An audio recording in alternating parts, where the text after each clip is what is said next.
नमस्कार, मैं हूँ Rajneesh. Study with Rajneesh channel में आपका स्वागत है। भारतीय राज्य व्यवस्था का यह 37वां लेक्चर है। आज के लेक्चर में हम संवैधानिक निकाय के दूसरे भाग को कवर करेंगे। दूसरे भाग में जो संस्थाएं, ऐसी संवैधानिक निकाय संस्थाएं छूट गई थी, उनके बारे में हम चर्चा करेंगे।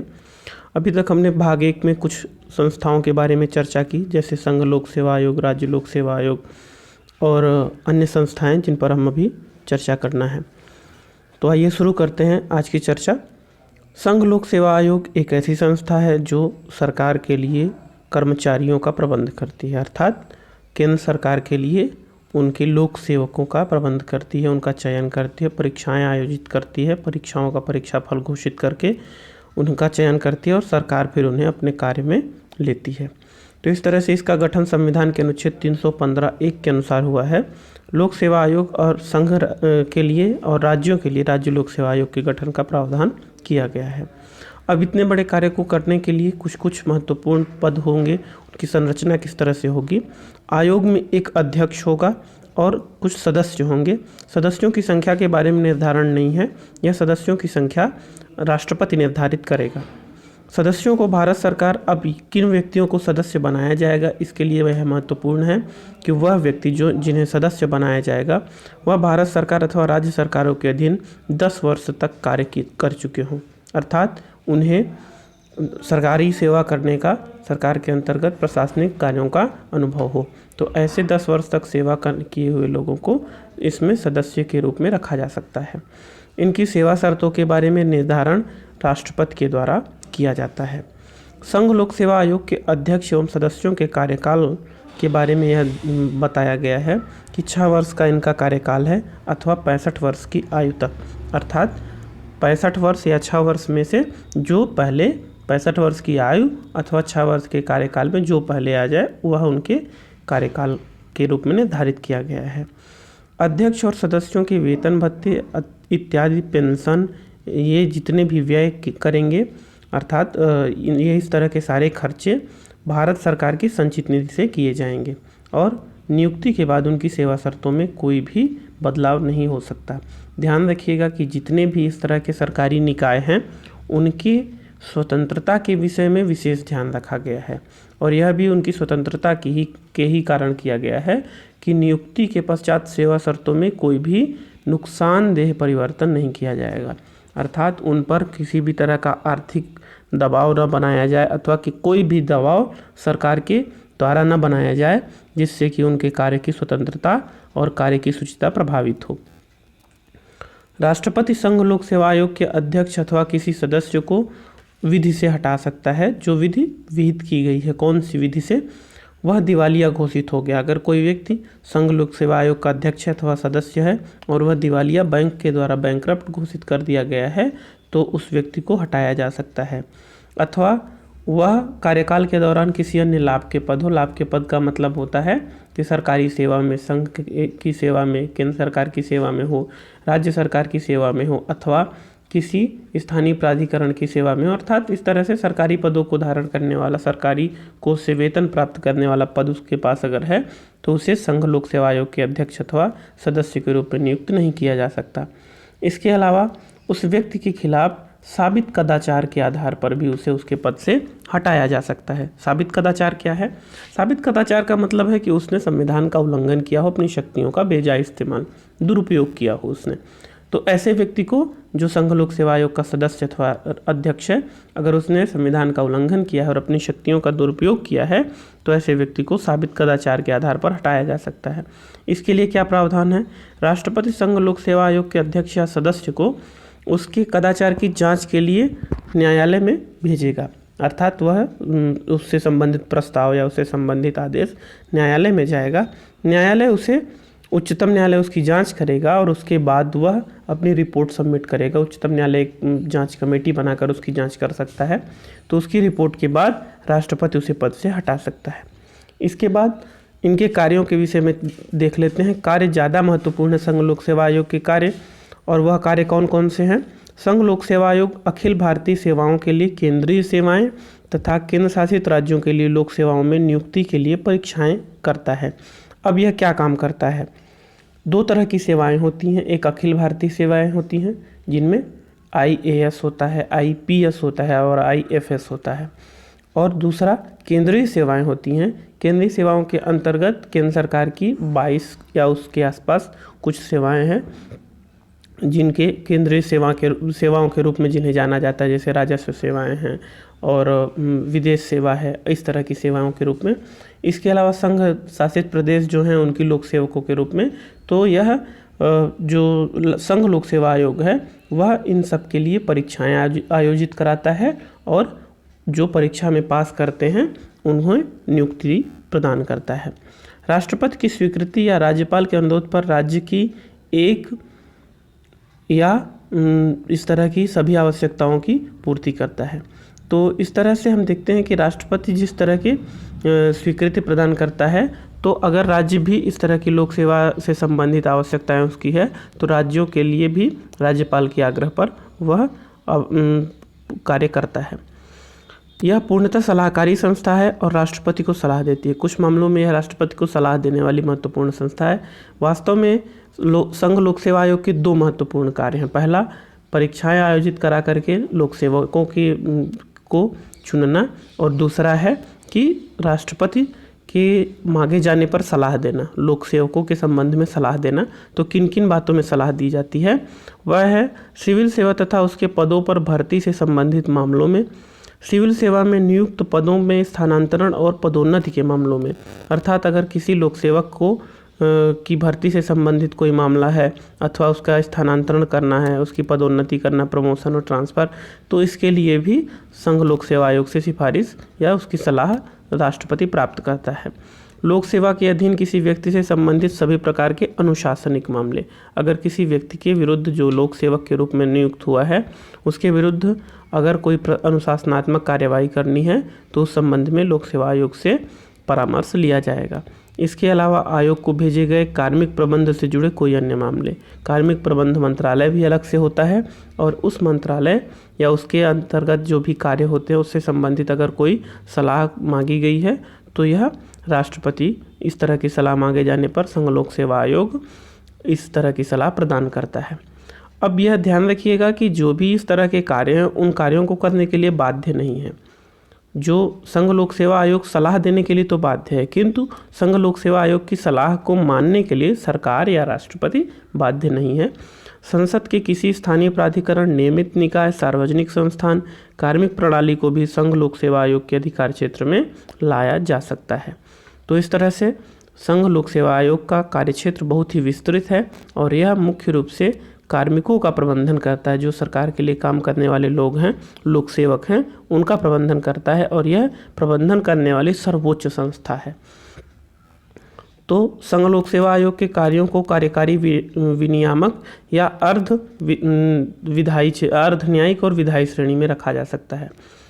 यह कार्य संविधान, संसदीय नियम, कार्यपालिका के नियम, आदेश और परंपरा पर आधारित होता है। संघ लोक सेवा आयोग के जो काम हैं उन्हें कार्यकारी विनियामक अर्थात काम को पूरा करने के लिए जो उपनियम या विनियमन बनाए गए हैं उसके अंतर्गत अर्ध विधायी क्षेत्र में रखा जा सकता है।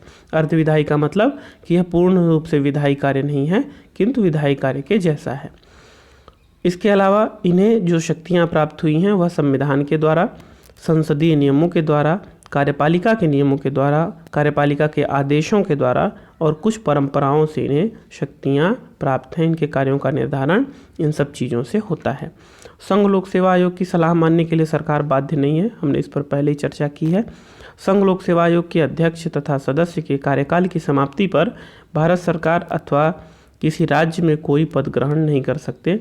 ये एक बात ध्यान रखिएगा कि जिस तरह से इनके अधिकारों और शक्तियों का वर्णन है उसी तरह इन पर यह एक बाध्यता भी आरोपित की गई है कि यह अपने पद छोड़ने के बाद किसी भी राज्य सरकार या केंद्र सरकार के अधीन कार्य नहीं कर सकते हैं। केवल जो सदस्य हैं वह अध्यक्ष के रूप में नियुक्त किए जा सकते हैं, किंतु इसके अलावा जो अध्यक्ष है वह कहीं भी कार्य नहीं कर सकता और सदस्य यह कार्य के अलावा, अध्यक्ष के कार्य के अलावा अन्य कोई कार्य नहीं कर सकते।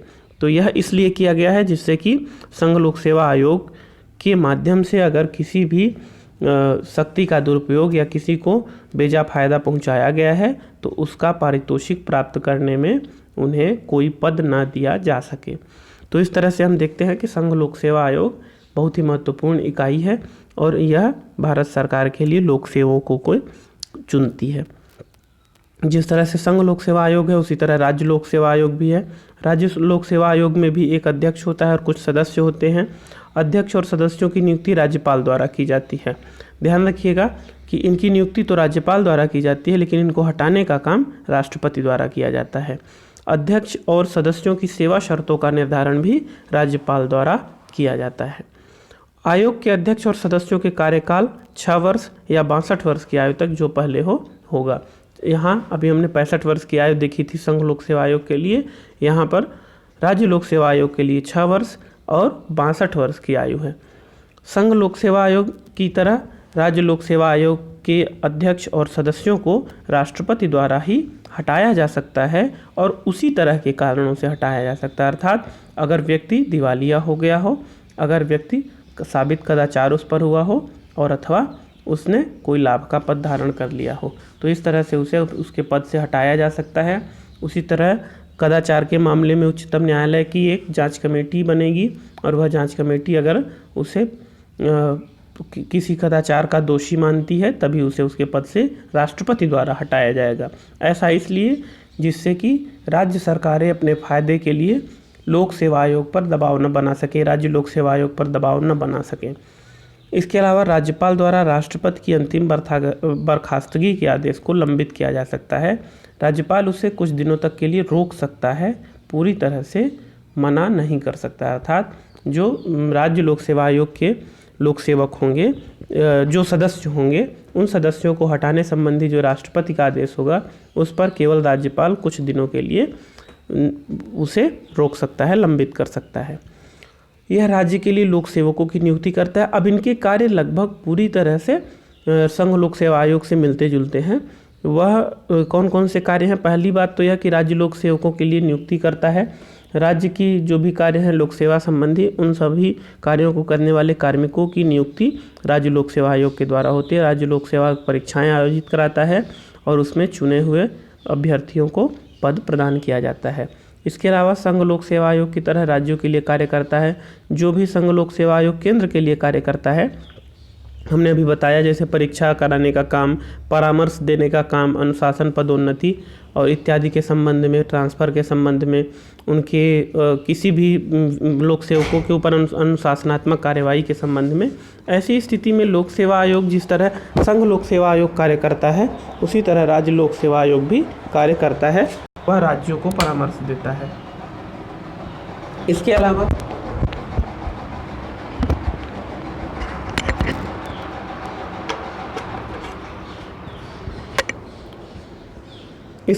राज्य लोक सेवा आयोग के अध्यक्ष अपने कार्यकाल की समाप्ति पर संघ लोक सेवा आयोग के अध्यक्ष या सदस्य के रूप में नियुक्त हो सकते हैं, कहीं अन्य जगह नहीं।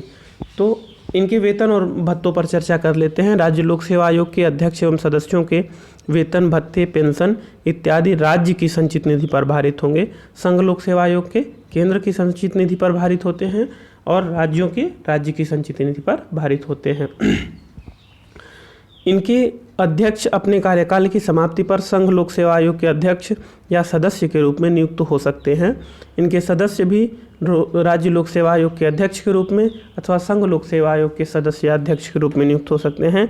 अन्य कोई लाभ का पद धारण नहीं कर सकते, ना तो राज्य सरकार के अधीन, ना ही केंद्र सरकार के अधीन। इसके अलावा अध्यक्ष और सदस्यों के कार्यकाल की समाप्ति के पश्चात पुनः नियुक्ति नहीं की जाती। तो यह भी एक महत्वपूर्ण बात यहाँ पर राज्य लोक सेवा आयोग के संबंध में दिया गया है। तो अभी तक हमने महत्वपूर्ण निकायों में संघ लोक सेवा आयोग और राज्य लोक सेवा आयोग के बारे में चर्चा की।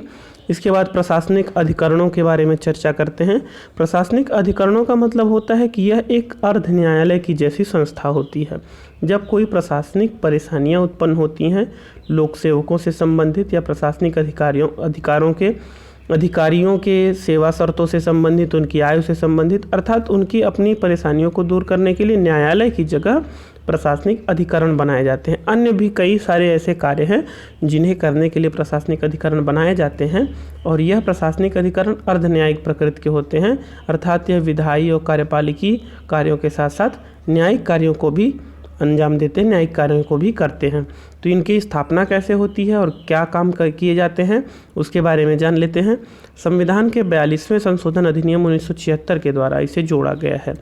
भाग 14 के अंतर्गत अनुच्छेद 323A और 323B जोड़ा गया है, जिसमें प्रशासनिक अधिकरणों का प्रावधान है। अब प्रशासनिक अधिकरणों की स्थापना के लिए अलग से नियम बनाए गए। 1985 में प्रशासनिक अधिकरण अधिनियम बनाया गया, जिसमें केंद्रीय प्रशासनिक अधिकरण और राज्य प्रशासनिक अधिकरण की स्थापना का प्रावधान किया गया। इसका मुख्यालय, जो केंद्रीय प्रशासनिक अधिकरण है, इसका मुख्यालय दिल्ली में है और इसकी 17 नियमित पीठ हैं। एक तरह की यह सुनवाई के लिए केंद्र होता है, जिसमें प्रशासनिक अधिकारियों को उनकी परेशानियों के लिए अथवा सरकार को प्रशासनिक अधिकारियों की परेशानी के लिए न्यायालय में नहीं बल्कि अधिकरणों के माध्यम से सुलझाया जाता है। इसका एक अध्यक्ष होता है और उपाध्यक्ष होता है। इसके अलावा न्यायिक और प्रशासनिक सदस्यों की नियुक्ति सरकार अपनी आवश्यकता के अनुसार करती है। तो कुछ सदस्य ऐसे होते हैं जो न्यायिक प्रकृति के होते हैं, उन्हें न्यायिक कार्य का अनुभव होता है, और कुछ सदस्य ऐसे होते हैं जो प्रशासनिक प्रकृति के होते हैं, उन्हें प्रशासनिक कार्य का अनुभव होता है। प्रशासनिक प्रकृति के सदस्य लोक सेवक होते हैं और न्यायिक प्रकृति के सदस्य न्यायिक सेवा में जुड़े हुए न्यायाधीश, पूर्व न्यायाधीश अथवा अन्य व्यक्ति हो सकते हैं जिन्हें न्यायिक सेवा का अनुभव हो। अब इसके अलावा उस व्यक्ति को अध्यक्ष बनाया जाएगा जो उच्च न्यायालय के न्यायाधीश रहा हो। आपको हमने पहले ही बताया कि अर्ध न्यायिक प्रकृति का कार्य करता है, इसलिए न्यायाधीश को, ऐसे व्यक्ति को जो उच्च न्यायालय का न्यायाधीश रहा हो, उसे प्रशासनिक अधिकरण का, केंद्रीय प्रशासनिक अधिकरण का अध्यक्ष बनाया जा सकता है। अथवा 2 वर्ष तक वह अधिकरण का उपाध्यक्ष के पद पर रहा हो और 2 वर्ष तक राज्य का सचिव रहा हो, तो वह व्यक्ति जो उच्च न्यायालय का न्यायाधीश रहा हो उसे बनाया जा सकता है। अथवा जो उपाध्यक्ष रहा हो अथवा कोई राज्य सरकार का सचिव के पद पर रहने वाला प्रशासनिक अधिकारी भी प्रशासनिक अधिकरण का अध्यक्ष बन सकता है। अब केंद्रीय प्रशासनिक अधिकरण में न्यायिक और प्रशासनिक दोनों संस्थाओं के सदस्य राष्ट्रपति द्वारा नियुक्त किए जाते हैं। इस पर हमने पहले ही चर्चा की, क्योंकि इसका प्रशासनिक और न्यायिक दोनों कार्य है, इसलिए दोनों संस्थाओं से इसमें सदस्य लिए जाते हैं। न्यायालयों से न्यायाधीशों को लिया जाता है और प्रशासकों को, लोक सेवकों को भी लिया जाता है। सदस्य का कार्यकाल 5 वर्ष या 65 वर्ष की आयु तक, अध्यक्ष व उपाध्यक्ष 62 वर्ष की उम्र तक इसमें रहते हैं। तो इस तरह से यह केंद्रीय प्रशासनिक अधिकरण के लिए कार्यकाल की बात है। संसद, संघ तथा राज्य सरकारों के लोक सेवकों की सेवा शर्तों से संबंधित विवादों को सुलझाने के लिए प्रशासनिक अधिकरण की स्थापना करती है। अब इसकी स्थापना का मुख्य उद्देश्य है कि इनकी सेवा शर्तों से, इनके लोक सेवकों की जो भी समस्याएं हैं उनसे संबंधित विवादों को सुलझाने के लिए उन्हें न्यायालय की बजाय इन अधिकरणों में लाया जाता है। 2 या 2 से अधिक राज्यों के लिए एक प्रशासनिक अधिकरण बनाया जा सकता है अगर वह राज्य उससे सहमत हों। अब ध्यान रखिएगा कि अभी तक हमने जिनकी चर्चा की प्रशासनिक अधिकरणों की, वह कार्मिक जो भी व्यक्ति हैं, लोक सेवक हैं, उनकी समस्याओं को सुनते हैं, निजी समस्याओं को नहीं, प्रशासनिक समस्याओं को, सेवा के दौरान जो उन्हें परेशानी आ रही है अथवा सेवा शर्तों में कोई अन्यायपूर्ण या परेशानी वाली बात जुड़ी हुई है, ऐसी बातों को वो सुनते हैं और उन पर न्याय करते हैं, निपटारा करते हैं उनका। लेकिन उनमें कुछ बातें शामिल नहीं होती, जैसे थल सेना, नौसेना, वायुसेना अथवा अन्य सशस्त्र बल के लिए जो भी नियम हैं वह प्रशासनिक अधिकरणों के अंतर्गत नहीं रखे जाएंगे। पहली बात, सेना से संबंधित और सशस्त्र बलों से संबंधित कोई भी प्रशासनिक अधिकरण के अंतर्गत मामले नहीं आएंगे। दूसरा, उच्चतम न्यायालय या उच्च न्यायालय के किसी अधिकारी या कर्मचारी के लिए भी जो कानून बने हैं उसे भी प्रशासनिक अधिकरण के अंतर्गत नहीं लाया जाएगा। क्यों? क्योंकि उच्चतम न्यायालय और उच्च न्यायालय स्वयं में न्यायालय हैं और उन्हें इसके लिए अर्ध न्यायिक प्रकृति के किसी संस्था के पास जाने की आवश्यकता नहीं होगी। इसके अलावा संसद के सचिवालय के कर्मचारियों को भी प्रशासनिक अधिकरण के अंतर्गत नहीं लाया जाएगा। संसद के सचिवालय के कर्मचारी भी प्रशासनिक अधिकरण के अंतर्गत नहीं रखे जाएंगे। तो प्रशासनिक अधिकरण एक व्यवस्था की गई है प्रशासनिक कार्यों को और सरल बनाने के लिए, उनकी समस्याओं को बिना न्यायालय के हस्तक्षेप के सुलझाने के लिए। इसके बाद आता है अनुसूचित जातियों और जनजातियों के लिए राष्ट्रीय आयोग। पहले हम अनुसूचित जातियों के राष्ट्रीय आयोग पर चर्चा कर लेते हैं। अनुच्छेद 338 में राष्ट्रीय अनुसूचित जाति आयोग के गठन करने की बात कही गई है। अब यह बात कही गई है कि अनुसूचित जातियों के लिए, अनुसूचित जनजातियों के लिए, उनके कल्याण में वृद्धि के लिए, उनको सुरक्षा प्रदान करने के लिए संविधान में या कानून में दी गई बातों को पूर्ण रूप से उनके कल्याण के पक्ष में लागू करने के लिए एक संस्था बनाई जानी चाहिए।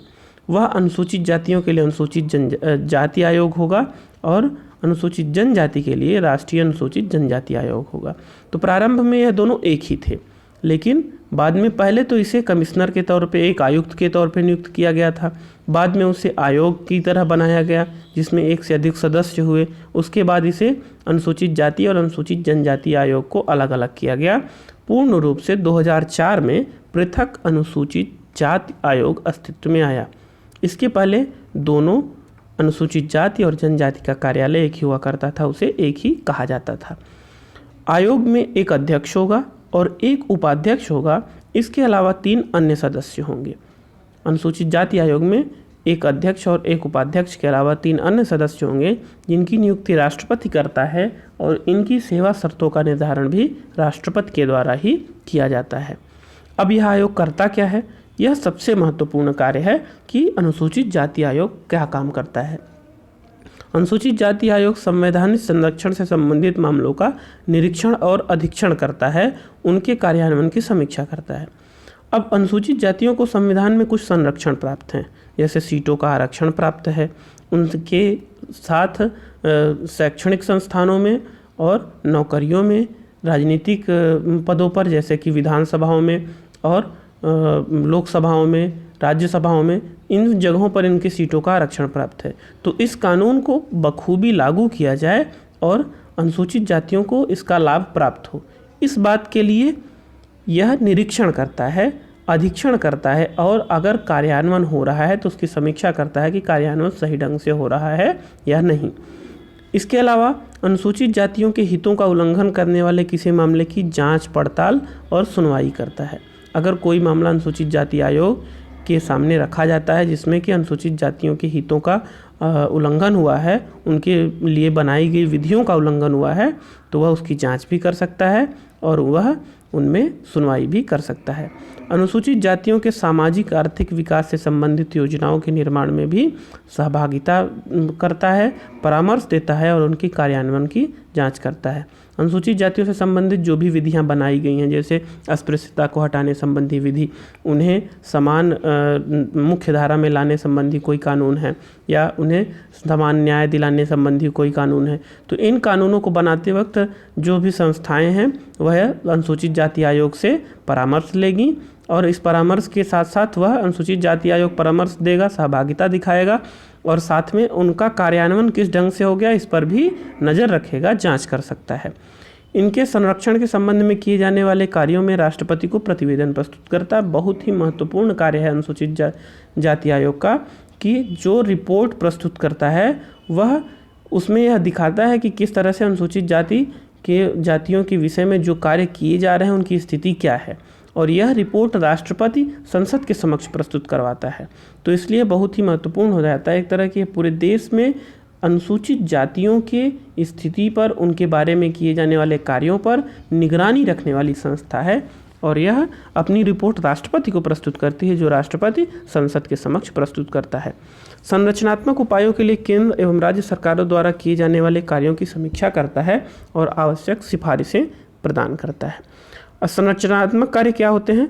संरचनात्मक कार्य का मतलब होता है कि जो स्ट्रक्चरल चेंज करने होते हैं, अर्थात जो संरचना में ही समस्या है जातियों के संदर्भ में अथवा जातियों से संबंधित कोई बाध्यताएं हैं, पदों में नियुक्ति से संबंधित बाध्यताएं हैं, असमानता है, तो उन्हें दूर करने के लिए कुछ न कुछ स्ट्रक्चरल चेंज करने पड़ते हैं, संरचनात्मक परिवर्तन करना पड़ता है, उसकी बनावट में, संस्थाओं की बनावट में परिवर्तन करना पड़ता है। इसके लिए जो भी सरकारों को सिफारिश देती है और समीक्षा करने का काम अनुसूचित जाति आयोग करता है। अनुसूचित जाति एवं जनजातियों के आर्थिक विकास के लिए, हितों के संरक्षण के लिए, वैधानिक संरक्षण के लिए जो भी उपाय हैं वह अन्य कार्य भी कर सकता है। तो यह बहुत ही महत्वपूर्ण कार्य है जो कि अनुसूचित जाति आयोग करता है। आयोग भारत के किसी भी व्यक्ति को सम्मन करके हाजिर करने की शक्ति रखता है। आयोग के पास ये इन सब कार्यों को करने के लिए कुछ शक्तियाँ, कुछ अधिकार दिए गए हैं कि आयोग इन कार्यों को करने के लिए सम्मन जारी कर सकता है किसी भी ऐसे व्यक्ति को जो कि भारत के अंतर्गत भारत का निवासी हो। दूसरा, वह किसी भी, यह इसकी न्यायिक शक्तियों के जैसे है, वह किसी भी दस्तावेज को प्रकट करने के लिए आदेश भी जारी कर सकता है। जैसे अगर उसे कभी किसी जांच से संबंधित कोई भी प्रमाण पत्र या कोई भी अन्य दस्तावेज की आवश्यकता होती है तो इसके लिए वह आदेश जारी करके उसे मंगा सकता है। किसी शपथ पत्र या साक्ष्य ग्रहण कर सकता है, किसी व्यक्ति से उस मामले की जांच के दौरान शपथ दिलवा सकता है, उसे लिखित शपथ ग्रहण कर सकता है।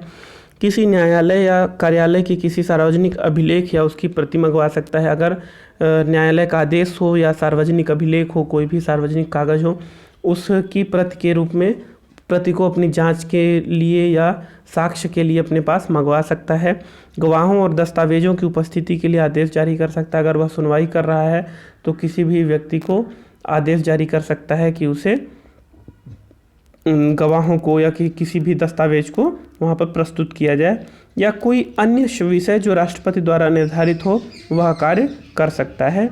अनुसूचित जाति आयोग एक तरह की अर्ध न्यायिक प्रकृति का कार्य करता है, इसमें कि वह सुनवाई का काम भी करता है और मामलों पर फैसले भी देता है। हालांकि इसके विरुद्ध भारत की सुप्रीम कोर्ट में अपील भी हो सकती है। यह सुप्रीम कोर्ट से ऊपर की संस्था नहीं है, यह केवल अर्धन्यायिक प्रकृति का कार्य करता है और अनुसूचित जातियों के संरक्षण का कार्य करता है।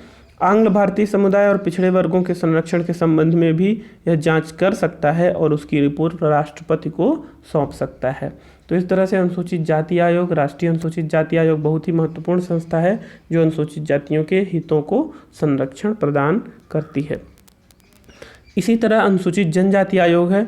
यह 1990 में 65वें संविधान संशोधन अधिनियम द्वारा अनुसूचित जाति एवं जनजाति आयोग की स्थापना की गई थी। हमने पहले चर्चा के दौरान इस बात पर भी प्रकाश डाला था कि पहले अनुसूचित जाति एवं जनजाति आयोग दोनों एक साथ ही थे। पहले आयुक्त के रूप में थे, 1990 में है आयोग बन गया और 2004 में इसे पृथक किया गया। 2004 में पृथक अनुसूचित जनजाति आयोग अस्तित्व में आया। अनुसूचित जातियों में और अनुसूचित जनजातियों के हितों में अंतर है और इसी अंतर को देखते हुए इनके लिए आयोग की व्यवस्था अलग अलग की गई है। अध्यक्ष और उपाध्यक्ष के अलावा 3 सदस्य होते हैं जिनकी नियुक्ति राष्ट्रपति के द्वारा और सेवा शर्तों का निर्धारण भी राष्ट्रपति के द्वारा किया जाता है। यह सब बातें अनुसूचित जाति आयोग की तरह समान हैं। आयोग अनुसूचित जातियों के लिए संविधान या अनुसूचित जनजातियों के लिए संविधान या अन्य कानूनों से प्राप्त संरक्षण की जांच करेगा, निगरानी करेगा और उनके कार्यान्वयन का मूल्यांकन करेगा। उनके अधिकारों और रक्षा उपायों से वंचित करने के संबंध में शिकायत की भी जांच करेगा। इसके अलावा उनके सामाजिक आर्थिक विकास की योजना प्रक्रिया में भाग लेकर उपयोगी सलाह देगा और प्रगति का मूल्यांकन करेगा। प्रतिवर्ष या जब भी आयोग को लगे या आयोग से मांगा जाए तो वह प्रतिवेदन यानी रिपोर्ट प्रस्तुत करेगा। यह रिपोर्ट जनजातियों के संरक्षण, कल्याण एवं सामाजिक आर्थिक विकास के लिए इन रिपोर्ट्स में सिफारिश की जाएगी। राष्ट्रपति द्वारा दिए गए जनजातीय संरक्षण, कल्याण एवं विकास के लिए अन्य कार्य जो होंगे उन कार्यों को भी करेगा। इसके अलावा जो भी अधिकार और शक्तियां हैं जिन पर हमने अभी अनुसूचित जाति आयोग के बारे में चर्चा की थी, वह सारे अधिकार और शक्तियां अनुसूचित जनजाति आयोग को भी समान रूप से प्राप्त हैं। जैसे वह सुनवाई कर सकता है, जांच कर सकता है, गवाहों को बुला सकता है, दस्तावेजों को मंगा सकता है, लोगों से शपथ या साक्ष्य प्रस्तुत करने को कह सकता है। तो इस तरह की सारी शक्तियां भी अनुसूचित जनजाति आयोग को भी प्राप्त हैं। तो इस तरह से हमने देखा कि अनुसूचित जाति और अनुसूचित जनजाति आयोग महत्वपूर्ण इकाई के रूप में कार्य करते हैं। अब इसके बाद अगला है भाषाई अल्पसंख्यकों के लिए विशेष अधिकारी। यह आयोग नहीं होता, एक अधिकारी होता है जो आयुक्त की तरह, कमिश्नर की तरह कार्य करता है। अनुच्छेद 350 के 7वें संशोधन अधिनियम 1956 द्वारा जोड़े गए अनुच्छेद 350 ख के अनुसार विशेष अधिकारी की नियुक्ति राष्ट्रपति करेगा। अब यहाँ पर भाषाई अल्पसंख्यकों से संबंधित जो व्यवस्था दी गई है उसमें यह बताया गया है। पहली बात तो यह 1956 में जोड़ा गया है। अनुच्छेद 350 था तो उसी में अनुच्छेद 350 ख जोड़ दिया गया, जिसमें यह कहा गया कि विशेष अधिकारी की नियुक्ति राष्ट्रपति के द्वारा की जाएगी। भाषाई अल्पसंख्यकों को प्रदान की गई सुरक्षा से संबंधित मामलों की जांच करना, यह महत्वपूर्ण कार्य इस अधिकारी का होगा। ये एक आयुक्त या कमिश्नर के रूप में यह कार्य करेगा।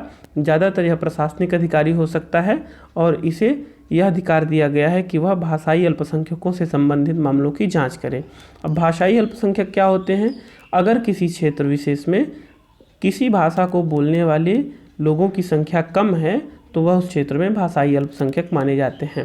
ज़्यादातर इसका निर्धारण राज्यों के मामले में किया जाता है, अर्थात एक राज्य में किसी भाषा को बोलने वाले लोग बहुसंख्यक हैं तो कुछ लोग उसमें अल्पसंख्यक होंगे, अर्थात जो गणना की इकाई है वह राज्यों को बनाया गया है, पूरे भारत को, पूरे देश को नहीं बनाया गया है। तो भाषाई अल्पसंख्यकों को अपने कार्यों से संबंधित परेशानी होती है। उन्हें नौकरियां प्राप्त करने में परेशानी होती है, प्राथमिक शिक्षा प्राप्त करने में परेशानी होती है। इसके अलावा कभी कभी भाषा के आधार पर भेदभाव इस हद तक बढ़ जाता है कि उन्हें अपनी जान माल और संपत्ति का भी खतरा महसूस होने लगता है। तो संस्कृति, शिक्षा और भाषा संबंधी अधिकार तो हमें संविधान में दिए ही गए हैं, लेकिन उन अधिकारों के संरक्षण के लिए हमने मूल अधिकार पर इस पर चर्चा की है, आप उस वीडियो को देख सकते हैं, मूल अधिकार वाले वीडियो को।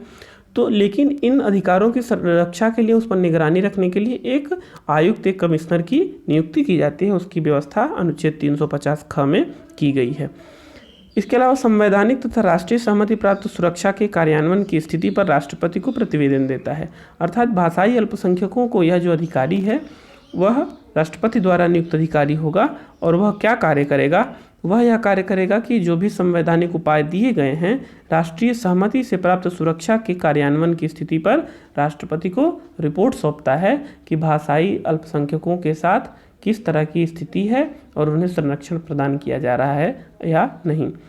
इसके अलावा वह मुख्य जो समस्याग्रस्त क्षेत्र हैं जहां वह शिकायतें प्राप्त करता है या स्वयं से अपनी इच्छा से वह प्रश्नावली के माध्यम से दौरे करके, सम्मेलनों को आयोजित करके, संगोष्ठी और बैठक की आयोजित करके, समीक्षा प्रक्रिया के माध्यम से यह जानने का प्रयास करता है कि जो भाषाई अल्पसंख्यक हैं या किसी भाषा को बोलने वाले उस क्षेत्र में कम संख्या में लोग हैं, उन लोगों को सुरक्षा प्राप्त है या नहीं।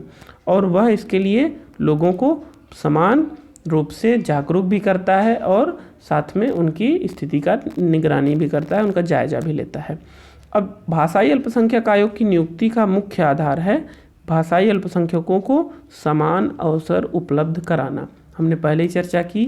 मान लीजिए कि किसी क्षेत्र विशेष में जहाँ की पंजाबी, मान लीजिए पंजाब है, वहाँ पर हिंदी बोलने वालों की संख्या कम है, तो हिंदी बोलने वाले लोग भी वहाँ पर एक्सक्लूडेड फील ना करें, बहिष्कृत फील ना करें, उन्हें भी समाज में समान सहभागिता प्राप्त हो। सरकारी नौकरियों में, शिक्षा में, चिकित्सा क्षेत्र में, जिन भी क्षेत्रों में सामाजिक क्षेत्र हैं उन सब में सार्वजनिक सेवाओं का वह उसी तरह उपयोग कर सकें जिस तरह का कि वहाँ के पंजाबी भाषी लोग कर सकते हैं या वहाँ के बहुसंख्यक भाषी लोग कर सकते हैं। किसी भी राज्य की बात यह हो सकती है।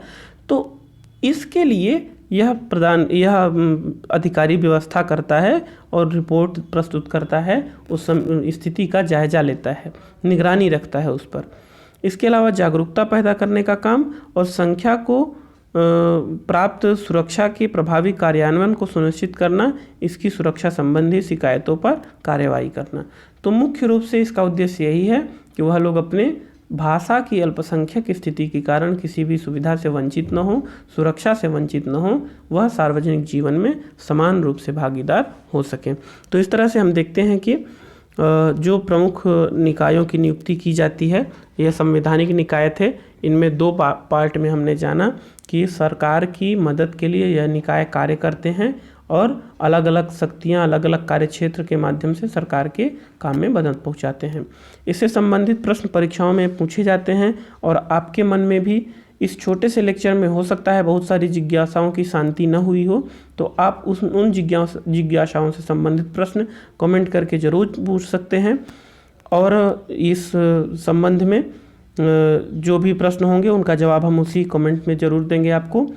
आपने वीडियो देखा इसके लिए धन्यवाद। महादेव।